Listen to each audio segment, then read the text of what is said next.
Excuse me? I said, what's the implication of the ruling at the Constitutional Court? Could it mark the end of the Zuma presidency? There is no implication in that regard, because what simply has to happen, as the president has said, that he has survived already over 7 motions of no confidence. So it doesn't really mark the end of his presidency, because all it says is that the speaker really has been given clarity to say that you actually do have the power to render a secret ballot.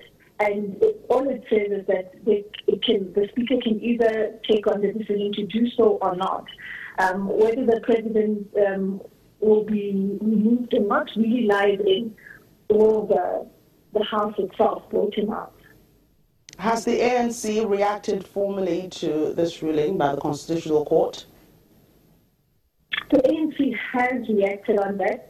The ANC national spokesperson, Zuma, has issued out a statement whereby they welcomed the judgment, and but one thing that the ANC came out very strongly with them welcoming the judgment is really to say that, they welcome the CONCA's refusal to be abused by opposition parties, wanting to govern with no popular mandate. So the ANC has really issued out a very strong statement to say that,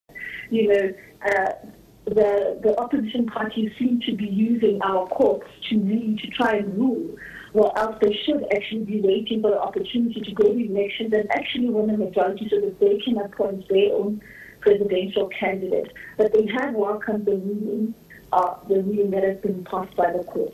With this latest development, how soon do you think Parliament will hold the no confidence vote?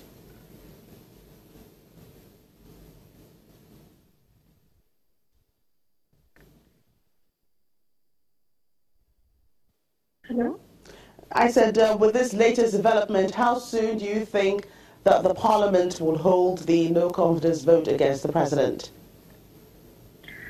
As we know, we still have to wait for the Parliament to follow due procedure, so we do expect the opposition parties to follow the usual procedure where they lodge to the Speaker of the House to say that we would like to pass a vote of no confidence against the President. What really we're waiting to see is, will the Speaker exercise her discretion in terms of, will she now decide on a secret ballot or not?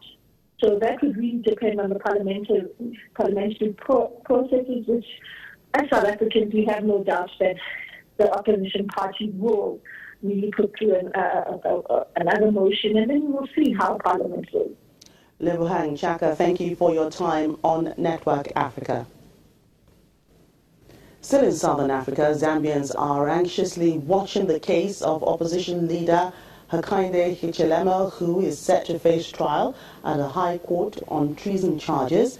Mr. Hichilema, leader of the United Party for National Development, was arrested in April when police raided his home and charged him with trying to overthrow the government.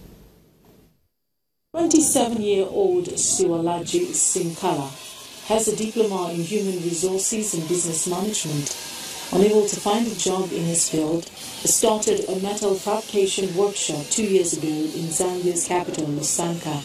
He says on a good month, he makes about $500, but recently business has been slow, attributing it to a political climate in the country that has left many business people anxious. It's a very bad environment to live in, where two dominant politicians are fighting, over power, and that's where the fight is all about. It's about power. Zambian opposition leader Hakainde Hichilema is facing treason charges after a column of opposition vehicles failed to make way for President Edgar Lungu.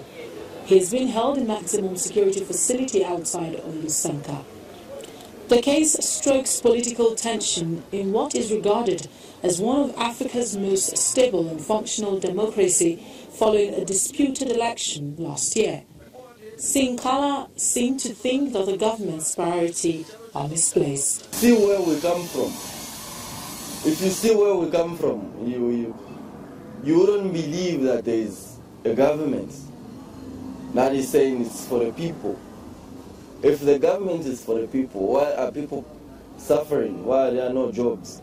Rising political temperatures in Zambia, Africa's #2 copper producer, has come again the backdrop of an economy hobbled by the low commodity prices, mine closures, rise in unemployment, power shortages, a widening budget deficit, and diminishing foreign currency reserve. The political turbulence widens the political rift in the country and raises concerns amongst human rights groups. India being a democratic country, we believe in democracy.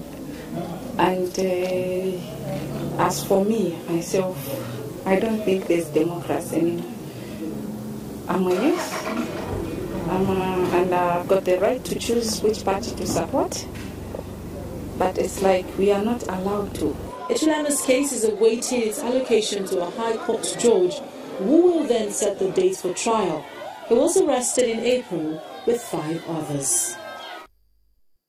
In East Africa, calm has returned to the city of Benin in the Democratic Republic of Congo, that's the DRC, after residents reported that heavily armed men had attacked a military base, a school, and the mayor's office in the early hours of the morning.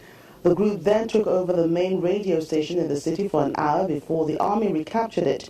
Military sources in Benin say that the men were Mai Mai militia. Reports say at least 4 of the attackers were killed. Mai Mai is the term used for many self-defense militias operating in and around the area. The attack comes after militants raided the central prison there last week, killing 11 people and freeing more than 900 prisoners.